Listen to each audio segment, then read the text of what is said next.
Hey everyone, if you haven't seen these little gardens, this is what we call our private gardens. We've got 4 quadrangles, or 4 squares in this area here, and there's another 4 on the other side that I planted out.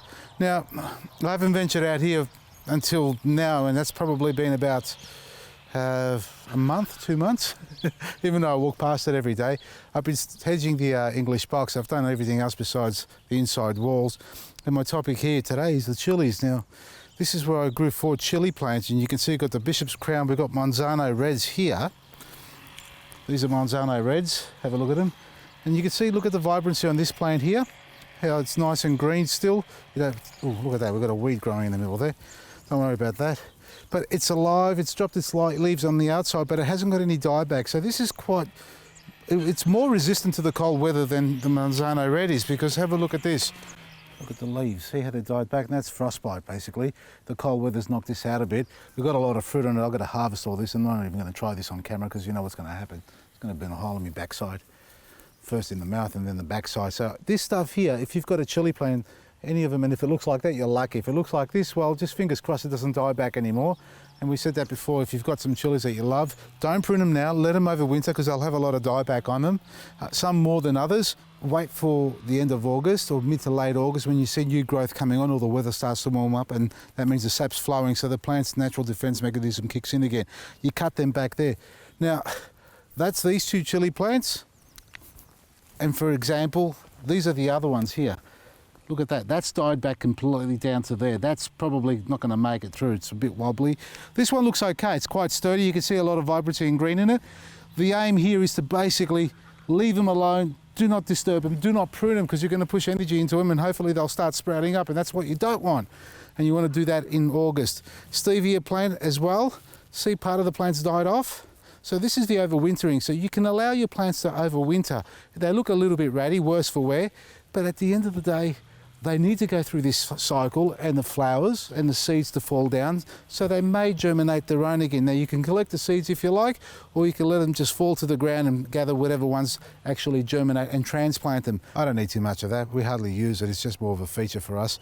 I'll cut that back. If you've got plants that are overwintering, avoid cutting them back right now. Wait till the end of this month, end of July, and that's when you can start cutting them back quite safely and feel confident they're not going to have any more dieback or try and sprout up again. So what we're going to do with this garden bed, because we've seen our veggie garden bed and we're constantly growing that one there, what I'm going to do with this one over the next month or 2 months is basically prepare the beds again without digging them over. So the aim is to create a no-dig garden, is just layering it.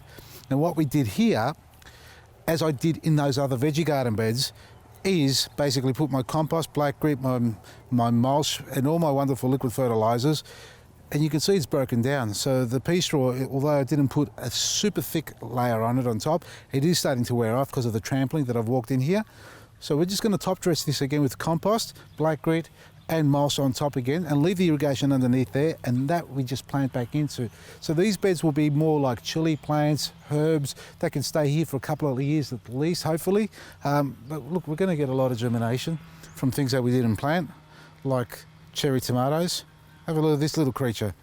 This thing here hasn't given up, and there's hundreds of tomatoes and literally thousands upon thousands of seeds.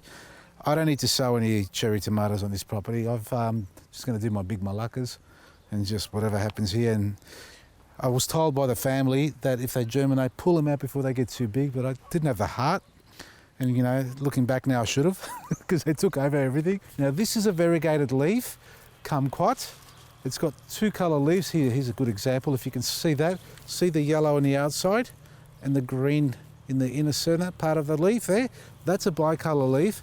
So that's okay, that's why it looks a little bit yellow. It needs a feed, but more so that one over there. That's another garden bed over here, and I should take you there to show you, because we're going to change that garden bed over and start feeding it and see how it transforms. Because this bed here, and I mentioned it before, for those who are trying to grow citrus in a cold, high wind climate, I've got that happening in the open area there in my veggie garden.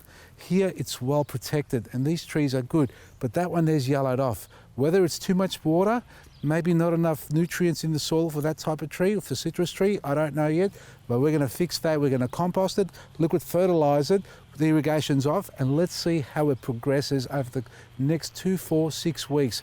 And if it greens up, you can fix your trees the same way too. Who says strawberries aren't weeds? Have a look at it, it's just spreading out everywhere. It was only a little clump over there.